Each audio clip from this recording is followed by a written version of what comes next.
Bonjour à tous, que le Seigneur vous bénisse. Béni soit l'Éternel. Après ces quelques semaines, après ces quelques jours que nous sommes, si on peut dire, un peu loin les uns des autres, le Seigneur aussi a opéré des transformations dans nos cœurs. Nous devons nous rapprocher encore davantage du Seigneur, parce que le Seigneur nous appelle de plus en plus à venir à lui. Alors pour commencer, nous allons prendre juste un verset dans Romains 12, que nous lisons assez souvent. Romains 12, versets 1 et 2. Romains 12, versets 1 et 2. Je vous exhorte donc, frères, par les compassions de Dieu, à offrir vos corps comme un sacrifice vivant, saint et agréable à Dieu, ce qui sera de votre part un culte raisonnable. Et bien aimé, j'ai voulu surtout intervenir sur le verset 2. Le verset 2 nous dit: ne vous conformez pas aux habitudes de ce monde, mais laissez-vous transformer et vous donner une intelligence nouvelle. Que le Seigneur nous donne une intelligence nouvelle. Amen. Éphésiens 5, versets 8 à 11. Autrefois, vous étiez ténèbres. Maintenant, vous êtes lumière dans le Seigneur. Marchez comme des enfants de lumière, car le fruit de la lumière consiste en toutes sortes de bonté, de justice et de vérité. Examinez ce qui est agréable au Seigneur et ne prenez point part aux œuvres infructueuses des ténèbres, mais condamnez-les. Amen. Amen. Nous savons, mes bien-aimés, que nous étions avant, mais maintenant nous sommes différents. Nous sommes des êtres différents. Le Seigneur a fait de nous des êtres différents. Et en étant ces êtres différents, nous avons aussi un fonctionnement différent. Amen. En sachant que, mes bien-aimés, nous devons examiner ce qui est agréable, ce qui est bon. Amen. Nous devons examiner tout ce qui est agréable au Seigneur. Et ce qui ne lui appartient pas, ce qui n'est pas de lui, nous devons tout faire pour nous en débarrasser. Amen. Aujourd'hui, le Seigneur te demande de ne pas prendre part aux œuvres infructueuses des ténèbres, de ne pas te mettre avec ceux qui disent tout ce qui est contraire à la parole, tout ce qui est contraire au Seigneur. Parce que ton guide doit être la parole de Dieu. Amen. Ton guide doit être la parole de Dieu. Et la parole de Dieu doit te conduire dans toute la vérité. Amen. Cette parole te conduit normalement dans toute la vérité. Si tu la lis, si tu prends soin de la lire, elle te conduira dans toute la vérité. Amen. Et à ce moment, mes amis, tu ne pourras pas rester dans des discussions futiles. Tu ne pourras pas rester dans des attitudes, dans des comportements qui sont contraires à la sainteté. Amen. Aujourd'hui, le Seigneur veut encore nous parler. Amen. Le Seigneur veut nous dire encore comment il nous aime, comment il veut que nous puissions lui être agréables, comment il veut que nous puissions de jour en jour nous sanctifier, de jour en jour changer notre manière de vivre. Amen. C'est vrai que, mes amis, comme vous voyez, pendant tous ces moments, ça peut arriver, il peut y avoir différentes occasions. Peut-être aussi qu'il y a certains qui n'arrivaient pas. Nous avons une route de prière que nous avons mis en place. Il y a peut-être aussi de ceux qui n'ont pas réussi à tenir la ronde. Ça arrive. Hein? Vous avez des difficultés à tenir, mais il n'est pas trop tard. C'est pas fini. C'est pas fini. Aujourd'hui, tu peux prendre le train en marche. Aujourd'hui, parce que rappelle-toi de cette parabole, l'ouvrier de la première heure et celle de la seconde heure, qui veut dire que le Seigneur aussi, tu auras le même salaire. Même si aujourd'hui tu le prends, tu reconnais tes torts, tu reconnais que tu n'as pas pu. Si ça a été volontaire, tu t'humilies, tu te demandes pardon au Seigneur et tu prends la marche. Le Seigneur ne te voudra pas pour cela. Amen. Au contraire, tu seras béni. Au contraire, le Seigneur va t'élever. Au contraire, le Seigneur va vraiment prendre plaisir à cela. D'accord? Mais si aussi, mes bien-aimés, il y en a de ceux qui ont pris des heures difficiles. Il y a des ceux qui ont pris des heures difficiles. Ils ont vu, mais c'est un combat. La prière, c'est un combat. Et il faut être persévérant, il faut être déterminé. Et là, aujourd'hui, le Seigneur te dit, essaie, fais un effort. Même si tu n'arrives pas tout à... Lève-toi. Lève-toi. Même si tu n'arrives pas à faire le moment, mais lève-toi. Au moins, fais le geste de te lever. Amen. Et le Seigneur aussi va t'aider dans cela. Accepter la transformation de nos vies, c'est de marcher de progrès en progrès. Amen. Et je me rappelle, mes bien-aimés, que je ne vous ai pas donné le titre de ce moment. Hein? Le titre, c'est « Accepte la transformation dans ta vie pour vivre l'excellence ».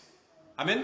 Accepte la transformation dans ta vie pour vivre l'excellence. Amen. Parce que le Seigneur nous appelle à l'excellence. Amen. Le Seigneur nous appelle à ce qu'il y a de meilleur. Amen. Le Seigneur nous appelle à vraiment à la perfection. Amen. Bien que vous allez me dire que la perfection, c'est Dieu seul, Jésus seul était parfait. Mais nous allons voir tout à l'heure que c'est possible. à la lumière de la parole et aussi selon le regard de Dieu, par le regard de l'homme, selon le regard de Dieu. Amen. Ce confinement pour toi, mon frère, ma soeur, ces moments où vraiment nous étions séparés les uns des autres, as-tu mis en toi de nouveaux désirs? As-tu eu des désirs nouveaux par rapport à l'œuvre du Seigneur? As-tu eu à cœur le Seigneur t'a fait voir ton état et tu as eu des désirs de pouvoir vraiment être un homme ou une femme qui se lève pour dire Seigneur, maintenant j'ai compris. Maintenant j'ai compris, je veux aller de l'avant. Maintenant j'ai compris, je veux aller plus loin avec toi. J'ai compris, papa, je veux que tu m'aides. Avec mes faiblesses, je viens vers toi, aide-moi, accompagne-moi. Il n'attend que ça. Il n'attend que ça de toi. Quel que soit là où tu es, quel que soit le pays où tu te trouves. Dieu n'est pas un Dieu de ce lieu. Hein? Il est omniscient, il est partout. Le Seigneur connaît tout, il entend tout. Et il travaille dans n'importe quel pays, avec n'importe qui. Amen. Il y a donc une chose, la seule chose, mes bien-aimés, c'est de reconnaître. Reconnaître. Reconnaître. Et après, c'est lui qui s'en occupe. Il fera le reste pour nous. C'est vrai, mes bien-aimés, cette période de séparation, si on peut dire, hein, des frères et des sœurs, aussi nous donne aussi à dire, Seigneur, non pas ma volonté, mais ta volonté. Aujourd'hui, non pas ma volonté, mais ta volonté. Souvent, nous avons essayé de faire de nous-mêmes. Nous avons essayé de sortir d'une situation de nous-mêmes. Nous avons essayé, disant que, voilà, Seigneur, je peux le faire, je peux m'en sortir. Ce n'est pas vrai. Tu te trompes. Amen. Tu te trompes. Et tu ne peux rien faire si le Seigneur ne t'accompagne pas. Amen. Et la nouvelle créature que nous sommes, et la nouvelle créature que, pour ceux qui acceptent le Seigneur, ceux qui sont en marche, la nouvelle créature que vous devenez, amen, le Seigneur va nous emmener à aller de progrès en progrès. Amen.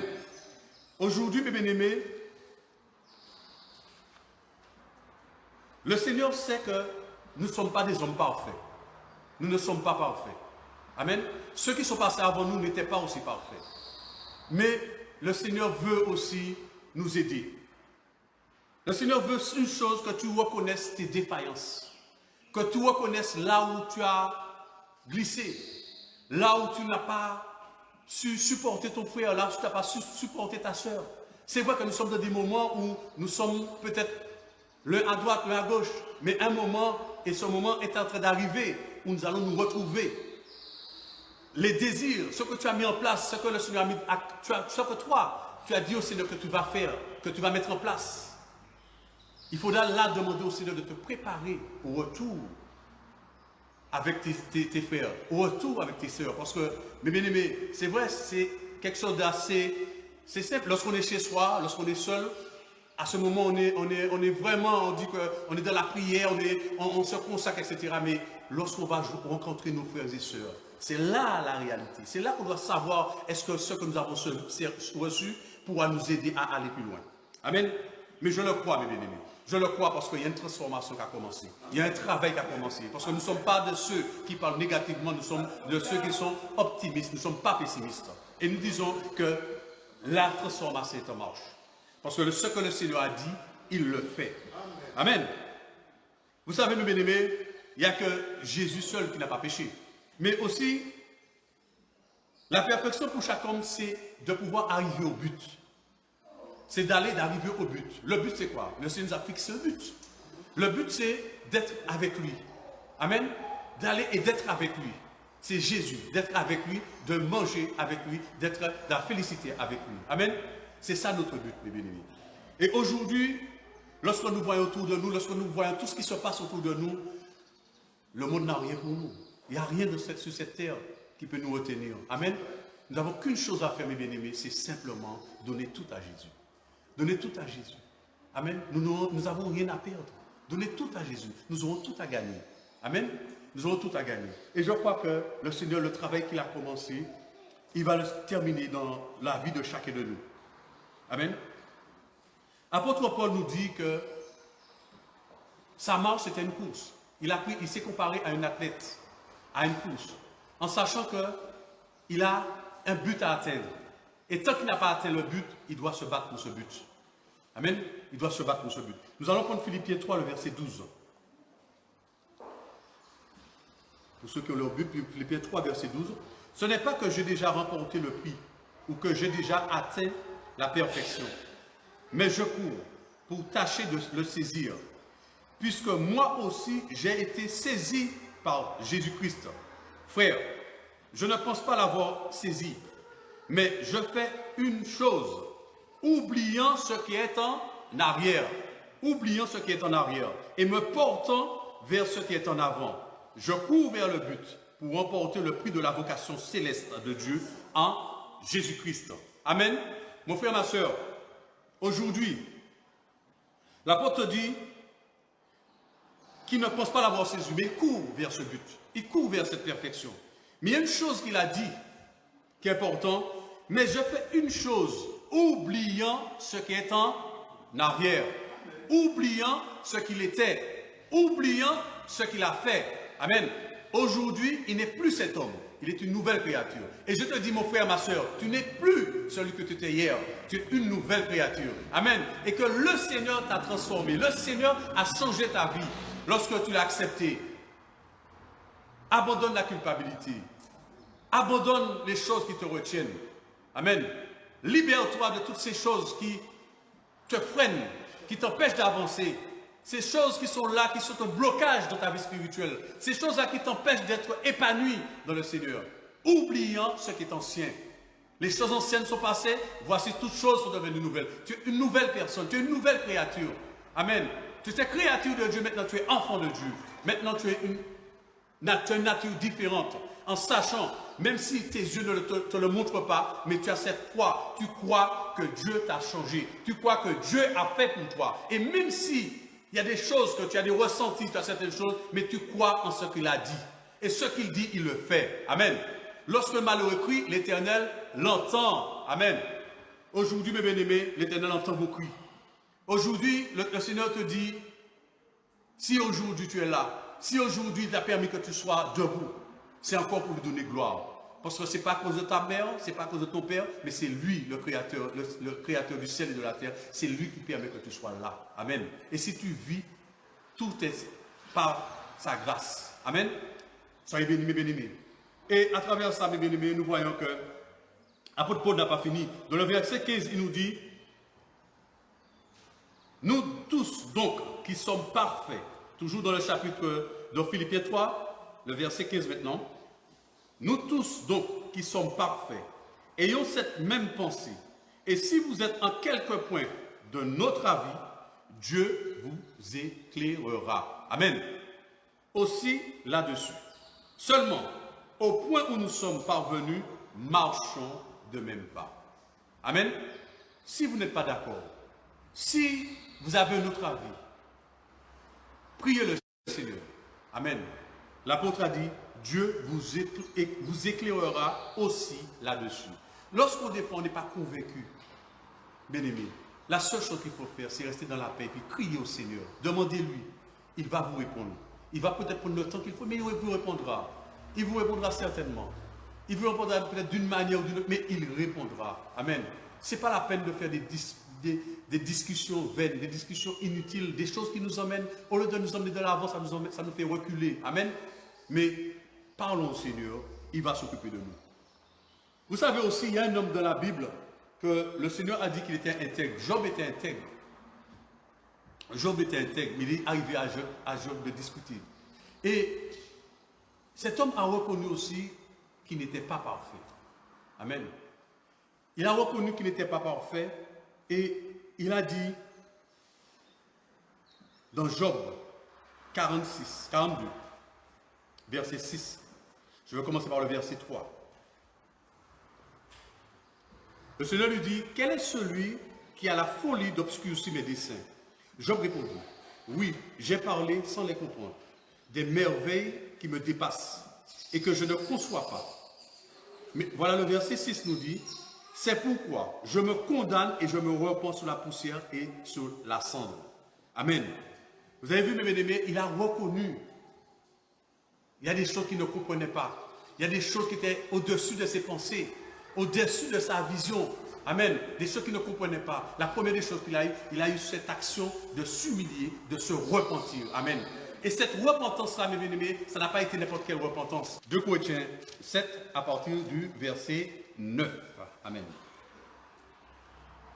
Je me réjouis à cette heure, non pas de ce que vous avez été attristés, mais de ce que votre tristesse vous a porté à la repentance.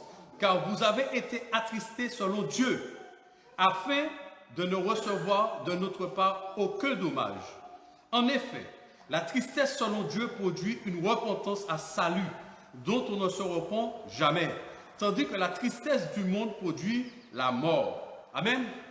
Mais bien aimé, la tristesse dont on ne se repent jamais, une tristesse qui provoque en nous un état, une conscience, de prendre conscience de notre état, de prendre conscience de notre état, hein, qui provoque aussi, le Seigneur provoque aussi en nous sa lumière, qui nous montre notre état, qui nous montre notre état de pécheur. Amen.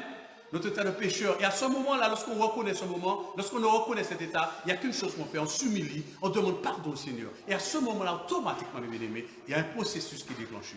Il y a un processus qui est déclenché. Il y a une transformation qui s'opère dans votre cœur. Il y a une transformation qui s'opère dans ta vie et autour de toi. Et tu vois la différence. Amen. Ces hommes, c'est ce qu'ils ont fait. Job l'a fait. David aussi. Le pasteur a pris ce matin l'action de David. Mais il y a une autre action que David a fait lorsqu'il s'est humilié, lorsqu'il a reconnu sa faute, lorsqu'il a reconnu ses transgressions. Il s'est humilié. Il a demandé pardon au Seigneur, un pardon sincère. Et ce pardon-là aussi, nous avons vu aussi les bénédictions qu'on suivit. Amen. Aujourd'hui, le Seigneur te dit, il n'est pas trop tard pour toi. Amen. Quel que soit ce que tu as commis, quelle que soit la faute que tu as commise, étant enfant de Dieu ou pas, acceptant le Seigneur ou pas encore, le Seigneur est là et t'entend. Tu as la possibilité aujourd'hui de t'humilier. Tu as la possibilité de demander sincèrement pardon. Et lorsque tu demandes pardon, lui, il met en oubli. Ok? Il met en oubli. Et là, il te bénit. Là, il te demande d'aller plus loin. Mais surtout de ne plus revenir dans ce que tu as abandonné. Amen. Aujourd'hui, mes bien-aimés, le Seigneur veut cela pour nous. Le Seigneur veut vraiment que nous soyons ces éléments, ces instruments entre tes mains, entre ses mains, et surtout pour lui donner gloire en toutes choses et montrer la différence dans ce monde. Nous n'avons pas besoin de grandes choses, bien aimés. Nous n'avons pas besoin de grandes choses. Nous n'avons pas besoin pour l'instant de ressusciter les morts, mais simplement par notre attitude, par cette action de repentance sincère en nous, automatiquement, ça sera visible autour de nous. Et autour de nous, il y aura des questionnements. Et c'est de là que les gens viendront pour vous demander qu'est-ce que vous avez. Vous pouvez vous questionner sur ce qui vous arrive. Amen. Je me souviens d'un serviteur qui avait fait une exhortation sur que pensent tes voisins de toi. Amen. Et là aussi, lorsqu'il y a la transformation, à ce moment, mes bien-aimés, tes voisins, ils voient la différence. Parce qu'ils te connaissent. Ils ont vécu des années à côté de toi. Ils ont vu la différence. Et lorsqu'ils verront la différence, c'est à ce moment que les âmes, c'est à ce moment que les gens se donneront au Seigneur. Amen. Des fois, tu peux prêcher, l'évangile est prêché de partout. Amen. Mais s'il n'y a pas le témoignage derrière, s'il n'y a pas le changement derrière, s'il n'y a pas une transformation derrière, tu ne peux pas emmener des gens au Seigneur. Amen. Et nous avons besoin d'être ces témoins de Christ. Ces témoins qui confessent Jésus, qui confessent la réalité. Ce n'est pas le parler, mais le vivre aussi. Amen. La transformation, mes bien-aimés, c'est aussi, lorsque je parle de perfection, perfection c'est dans son parler, sa manière d'agir, hein, sa manière d'être. C'est là ce que Dieu voit comme perfection, pas comme l'homme le voit. Parce que pour l'homme, être parfait, c'est être sans tâche. Ça ne veut pas dire que tu ne vas pas pécher. Ça ne veut pas dire que tu ne vas pas commettre des erreurs. Mais la chose que tu as, c'est que tu sais, tu vas faire tellement attention que de plus en plus tu vas faire de façon à te rapprocher de plus en plus du Seigneur. Hein? D'abandonner petit à petit tout ce qui ne le glorifie pas. Amen. Aujourd'hui, mes bien-aimés, aujourd'hui, mon frère, aujourd'hui, ma soeur, toi aussi qui ne connais pas le Seigneur, toi qui verras par la suite cette vidéo, le Seigneur aussi te parle déjà. Le Seigneur te dit déjà les projets qu'il a pour toi. Le Seigneur te dit que vraiment le monde n'a rien pour toi. Aujourd'hui, il a cette capacité, quel que soit ce que tu vis, il a la capacité aussi de faire de plus grandes choses pour toi. Il a la capacité de te délivrer, de délivrer tes parents. Amen. Amen. Aujourd'hui, mes amis, le Seigneur nous ouvre les yeux. Le Seigneur veut nous éclairer. Lorsqu'il y a toutes ces choses qui se sont passées, c'est pour nous interpeller. Amen. C'est pour nous interpeller, pour nous montrer que en qui nous avons mis notre confiance. Amen. En sachant que partout, il y a des perturbations, les gens sont agités. Mais nous, enfants de Dieu, nous ne devons pas être agités. Nous devons être dans la paix. Amen. Et si cette paix, nous avons cette paix en nous, tout ce qui peut se faire autour de nous, nous sommes tranquilles. Amen. Et je crois qu'à partir de ce jour, toi qui te posais peut-être des questions, toi qui avais des difficultés à comprendre que Dieu t'aime et qu'il y a un travail qui a commencé en toi, ne regarde pas ce que tes yeux voient, mais crois qu'il y a un travail qui a commencé. Et ce que le Seigneur a commencé, il achève toujours. Amen. Et aujourd'hui, sache-le, le Seigneur va continuer ce qu'il a commencé en toi. Même si tu ne vois pas, même si tu dis que voilà, je ne vois rien, je prie, je ne vois rien, je loue, je ne vois rien. Ne t'inquiète pas, ça viendra. Continue à t'ouvrir, continue à ouvrir ton cœur au Seigneur. Amen. Sachant que aussi, mes bien-aimés, que l'apôtre Paul nous disait que dans le cœur de l'homme, vous pouvez lire ça dans le livre de Romains 7, il y a une dualité en l'homme. Amen. Il y a une dualité en l'homme. Le bien que tu veux faire, c'est le mal qui arrive. Amen. Il a reconnu ça. Amen. Il a reconnu qu'il y avait cette lutte en lui. Mais ce qui doit l'emporter, mes bien-aimés, c'est l'esprit en nous. L'esprit de Dieu en nous. L'esprit de Dieu l'emporte sur vraiment cette chair. Parce que de notre vivant, on aura toujours le problème avec la chair. Amen. La chair sera toujours là pour nous titiller. Et c'est par l'esprit que nous pouvons vraiment dominer cette chair. Amen. C'est par l'esprit. De nous-mêmes, charnellement, on ne pourra rien faire. Amen. Parce qu'il ne demande qu'une chose, c'est de nous détruire. Lui, c'est les ténèbres qu'il voit. Mais l'Esprit de Dieu en nous nous emmène de plus en plus à nous rapprocher du Seigneur, à nous éloigner des actions de la chair. Amen. Et c'est pourquoi je veux vous bénir sur ça. Je vais vous bénir dans le sens que ne nous relâchons pas. Ne nous relâchons pas. Parce que vous savez, la parole nous dit dans le livre des Proverbes, celui qui se relâche de travail est frère de celui qui détruit. Amen. Même si tu n'as pas de force, demande de l'aide, demande de la prière. Mais aussi, continue. Va avec la force que tu as. Le Seigneur n'est pas là. Le Seigneur ne fait pas d'acception de personne. Ne pense pas que le Seigneur voit celui-là mieux que toi. Non, ce n'est pas vrai. Dieu n'est pas ça. L'homme le voit, mais Dieu n'est pas comme cela. Dieu prend soin, et surtout, Dieu prend soin des brebis faibles, de ceux qui sont en difficulté, de ceux qui veulent, mais qui n'arrivent pas. Le Seigneur a une chose, il prend vraiment soin d'eux. Il ne regarde pas ceux qui sont déjà là, qui arrivent à s'en sortir, mais il est là surtout pour ceux qui ont des difficultés et qui veulent aller plus loin. Le Seigneur vient à leur secours. Amen. Mais cela veut dire aussi, mes bien-aimés, que dans la parole, il est dit aussi dans le livre de Jérémie, amen, que vraiment de faire attention de la manière que nous marchons. Pourquoi? Nous allons prendre dans Jérémie 48, verset 10. Nous devons faire très attention à comment nous marchons, très attention à ce que nous faisons. Parce que lorsque nous sommes négligents, ça se perd. La négligence perd, mes bien-aimés. Et nous devons faire très attention à cela. Dans Jérémie 48, verset 10, il est dit « Maudit soit celui qui fait avec négligence l'œuvre du Seigneur. » Amen. Alors, si tu es engagé dans l'œuvre, si le Seigneur, tu as dit au Seigneur, oui, je veux faire telle chose pour toi. Si tu as pris la décision, personne ne t'a obligé, c'est toi qui as pris la décision de travailler pour le Seigneur. Toi qui as pris la décision de t'enrôler pour le Seigneur. Amen. Et cette décision que tu as prise aujourd'hui, tu le revois, tu dis que non. Tu dis que voilà, je ne sens pas, etc. Mais le jour où tu l'as pris, il fallait bien réfléchir. Tu as réfléchi, tu as eu un choix à faire. Et tu l'as fait avec enthousiasme, tu as voulu. Mais aujourd'hui, ne lâche pas. Ne lâche pas. Ne regarde pas en arrière. Parce que la parole te dit, maudit soit celui qui fait avec négligence l'œuvre du Seigneur. Mais il dit aussi, celui qui se relâche est frère de celui qui détruit. Celui qui se relâche dans l'œuvre de Dieu est frère de celui qui détruit. Alors, bien aimé, la parole, elle est là. Amen. Ce n'est pas des paroles envoyées, mais c'est la parole de Dieu qui nous met en garde sur nos décisions, sur les choix que nous faisons. Et je peux te dire, toi, peut-être qu'à l'intention, peut-être de t'écarter, ou l'ennemi avait déjà mis encore une pensée dans ton cœur, de t'éloigner. Ne l'écoute pas. Ne l'écoute pas. Le Seigneur ce matin te dit, reviens à lui. Reviens à lui. Et lui aussi va t'aider. Et tu verras que vraiment, comment l'ennemi de notre âme, son but n'est pas le but est de nous détruire. Son but c'est vraiment de nous égorger, de nous détruire. Amen. Et aujourd'hui, le Seigneur veut vraiment te transformer. Le Seigneur veut changer ta vie. Amen. Que le nom de l'Éternel soit béni. Et il y a un proverbe qu'on utilise, qui n'est pas biblique, hein, mais qui a un rapprochement avec la parole. C'est qu'il dit que tant qu'il y a de la vie, il y a de l'espoir. D'accord? Ce n'est pas biblique, hein, je vous dis. Mais la parole nous dit dans le livre d'Ecclésiaste 9, le verset 4, il nous parle aussi de l'espérance. Nous allons le prendre. Ecclésiaste 9, verset 4 à 5. Pour tous ceux qui vivent, il y a de l'espérance. Et même un chien vivant vaut mieux qu'un lion mort. Les vivants, en effet, savent qu'ils mourront, mais les morts ne savent rien.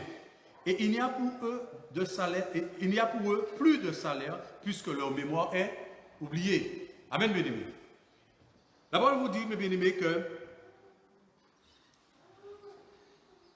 il parle, un chien vivant vaut mieux qu'un lion mort. Amen. Un chien vivant, un lion vivant, le chien est terrassé. Amen. Un lion mort, il n'a plus de force. Et, soit disant, le lion, c'est le roi de la jungle, etc. Mais le lion, lorsqu'il est mort, il n'a plus de force, il n'a plus rien. Sa beauté, tout est parti. Amen. Et le chien, même de sa faiblesse, il est là. Il continue à vivre. Et je peux vous dire, mes bien-aimés, qu'aujourd'hui, celui qui est vivant, celui qui est là, qui n'est pas encore mort, vous avez la possibilité encore de revenir au Seigneur. Ce n'est pas fini. Ce n'est pas fini. Tout n'est pas fini pour toi. Tu as la possibilité de revenir. Ne t'abandonne pas. Reviens. Le Seigneur ne te rejette pas. C'est vrai que, mes bien-aimés, nous avons, pour notre ronde de prière, nous avons pris un verset dans le livre de Jean, le chapitre 14, le verset 1 à 4, où il est parlé, « Il y a plusieurs demeures dans la maison de mon Père. Et si cela n'était pas, je vous l'aurais dit. Je vais vous préparer une place, et lorsque je m'en serai allé, et que je vous aurai préparé une place, je reviendrai et je vous prendrai avec moi, afin que là où je suis, vous y soyez. » Amen. Cela veut dire, mes bien-aimés, il y a une préparation. Amen. Le Seigneur est parti nous préparer une place. Il reviendra nous chercher, mais nous devons nous préparer. Nous ne devons pas être comme les vierges folles. Amen. Nous devons nous préparer. Soyons prêts. Préparons-nous de jour en jour pour que lorsqu'il reviendra, qu'il puisse nous trouver prêts. Amen. Il a dit que vous savez où je vais et vous en savez le chemin. Nous savons que le chemin, ce n'est pas un chemin où vraiment elle est faite en asphalte. Nous savons que c'est un chemin qui est étroit. C'est un chemin qui est rocailleux. C'est un chemin qui n'est pas facile. C'est un chemin de souffrance. Mais le Seigneur avec nous, nous y arriverons. Amen. Le Seigneur avec nous, nous passerons le cap. Amen. Parce que ce qu'il dit, il le fait.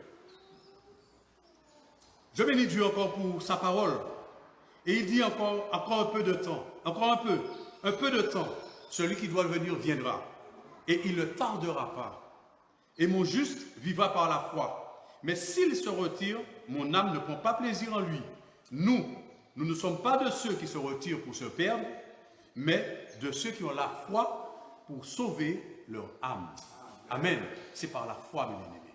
Amen. Nous ne sommes pas de ceux qui se retirent. Nous ne sommes pas des lâches. Amen. Nous allons, même avec nos faiblesses, même avec nos difficultés, mais nous sommes là. Nous continuons à persévérer. Et le Seigneur va vraiment nous aider. Le voile est déchiré, mes bien-aimés. Depuis notre conversion, nous pouvons le voir dans 2 Corinthiens 3, le verset 16. Et il ne se lève pas, parce que c'est en Christ qu'il disparaît. Bon, jusqu'à ce jour, quand on lit Moïse, un voile est jeté sur leur cœur. Mais lorsque les cœurs se convertissent au Seigneur, le voile est ôté. Or, le Seigneur, c'est l'Esprit. Et là où est l'Esprit du Seigneur, là est la liberté. Nous tous qui, le visage découvert, contemplant comme dans un miroir la gloire du Seigneur, nous sommes transformés en la même image de gloire en gloire, comme par le Seigneur l'Esprit. Amen. Amen. Vous croyez en cette transformation, béné? Vous croyez en ce changement qui s'opère dans nos cœurs? Amen. Amen. Alors je bénis Dieu pour vous, je bénis Dieu pour vraiment tout ce qui se passe, tout ce qu'il fait. Toute l'action que le Seigneur a commencé dans nos vies et qu'il va achever. La transformation est en marche, mon frère. La transformation est en marche. Amen. Si l'Éternel ne bâtit la maison, celui qui l'a bâti travaille en vain. Amen. Attachez-vous au Seigneur, attachons-nous au Seigneur. Donnons-lui toute la place. Avec tes faiblesses, comme tu es, viens à lui. Il connaît, il sait. Il n'est pas un homme. Il connaît tes souffrances. Il sait ce qui se passe dans les profondeurs de ton être. Et ce qu'il attend de toi, c'est simplement que tu reconnaisses que tu as besoin de lui. Amen. Et sur ce, mes bien-aimés, je vous encourage à persévérer, à continuer à donner gloire à Dieu, à continuer à le servir. Et ceux qui s'approchent de lui, continuez à vous approcher de lui. Vous ne serez pas déçus. Vous allez voir que tout ce qui se passe autour de nous, le Seigneur va nous éclairer, le Seigneur va nous donner la marche à suivre. Le Seigneur ne laisse pas ses enfants sans directive. Amen. Aujourd'hui, le Seigneur veut notre victoire, la victoire de son Église, la victoire pour ses enfants, la victoire pour nos familles. Amen. Continuez à le servir et que le Seigneur vous bénisse.